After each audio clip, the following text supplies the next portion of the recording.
যুবক, তুমি কেন কবুল পড়ে বিয়ে পড়ো? আমার তো বুঝে আসে না। বাবা, আপনি কেন আপনার ছেলেকে কবুল পড়িয়ে বিয়ে দিচ্ছেন? আমার বুঝে আসে না। ভাই, আপনি কেন আপনার মেয়েকে কবুল পড়িয়ে বিয়ে দিচ্ছেন? আমার বুঝে আসে না।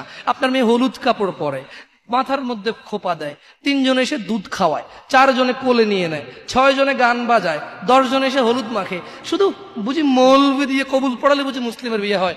শুনুন, আপনার নবী মুহাম্মদুর রাসূলুল্লাহ সাল্লাল্লাহু আলাইহি ওয়াসাল্লাম কবুলের পদ্ধতি দিয়ে গেছেন, তাই কবুল পড়ায় মুসলমানের বিয়ে মনে করেন না। কিন্তু বাকি যেগুলো করেন এগুলো কার পদ্ধতি? কার? মিথ্যা কথা বলবেন না। হুজুর ডেকে খুতবা পড়ে কবুল পড়ে বিয়ে কার পদ্ধতি? আল্লাহর নবীর। এই গান কার পদ্ধতি? কেন করতেছেন? ওটা তো আপনার বিয়ের অংশ। বিয়ে না হলে তো বাজাতেন না। বিয়েকে কেন্দ্র করে যেমন কবুল বলছেন, বিয়েকে কেন্দ্র করেই তো গানটা বাজাচ্ছেন। কয়জন নবীর উম্মত আপনি? আপনার নবীর নাম কি? আই এম আস্কিং ইউ, আপনার নবীর নাম কি? আমার নবীর নাম মুহাম্মদ রাসূলুল্লাহ সাল্লাল্লাহু আলাইহি ওয়াসাল্লাম। Who is the messenger of Allah for you? আপনার জন্য আল্লাহর নবী কে? কোন নবীর সুন্নত পালন করলেন গান বাজিয়ে? আপনার জন্য আমার বিল্ডিংটা ভেঙে পড়বে, বলে রাখি ছাড়বো না। আল্লাহ, তুমি আমার ভাইদেরকে হিদায়াত দাও ইয়া আল্লাহ, ছাড়বো না। এই যে ভূমিকম্প হলো আপনার গান বাজনা বাজানোর কারণে। মুহাম্মদ সাল্লাল্লাহু আলাইহি ওয়াসাল্লাম কি মিথ্যা কথা বলে?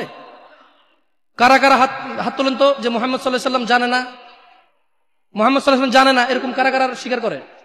আল্লাহ নবী বলেছে, যখন বাদ্যযন্ত্র বেড়ে যাবে, গায়িকারা সম্মুখে এসে নাচবে, তুমি অপেক্ষা করো, পাহাড়গুলো কেঁপে উঠবে, পৃথিবীটা নড়ে উঠবে। জালজালা ইযা যুলজিলাতিল আরদু জিলজালাহা, যখন পৃথিবী প্রবল কম্পনে প্রকম্পিত হবে। ওয়া খরাজাতিল আরদু আসকালাহা, যখন এই মাটি তার ভিতরে যা আছে একদম লাথি মেরে বের করে দেবে, লাশ হোক আর যাই হোক, মাটি বলবে যে বের হো, বের হো আমার থেকে, বের হো, আমি তোর আর কাউকে রাখবো না। وقال الانسان, মানুষ বলবে মালাহা মালাহা, পৃথিবীটা কি হলো, এই মাটির কি হলো? কেন সে কবরগুলো লাশগুলো বের করে দিচ্ছে? কেন সে স্বর্ণ মতি হীরা মানিক্য বের করে দিচ্ছে? মালাহা, এর কি হলো? কেন পাহাড় নড়ে উঠছে? কেন পাহাড় ভেঙে চূর্ণ বিচূর্ণ হয়ে যাচ্ছে? মানুষ বলবে মালাহা, পৃথিবীর কি হলো? বিআন্না রাব্বাকা আওহালাহা, পৃথিবী এটা করবে। বিআন্না রাব্বাক, কারণ তোমার প্রতিপালক আওহালাহা, পৃথিবীকে আদেশ করেছে। আপনি গান শোনেন, আমি শুনি না। আপনি গান বাজান, আমি বাজাই না। যখন চিটাগং নড়ে উঠলো ভূমিকম্পে, আপনার বাড়ির সাথে আমার বাড়িটা উঠছে। বন্ধ করেন এই জুলুম আমাদের উপর।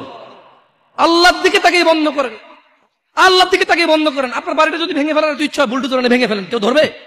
কেউ জিজ্ঞেস করবে আপনাকে? আপনি গান বাজনা শুনে এভাবে পৃথিবীতে বিপর্যয় নিয়ে আসতেছে।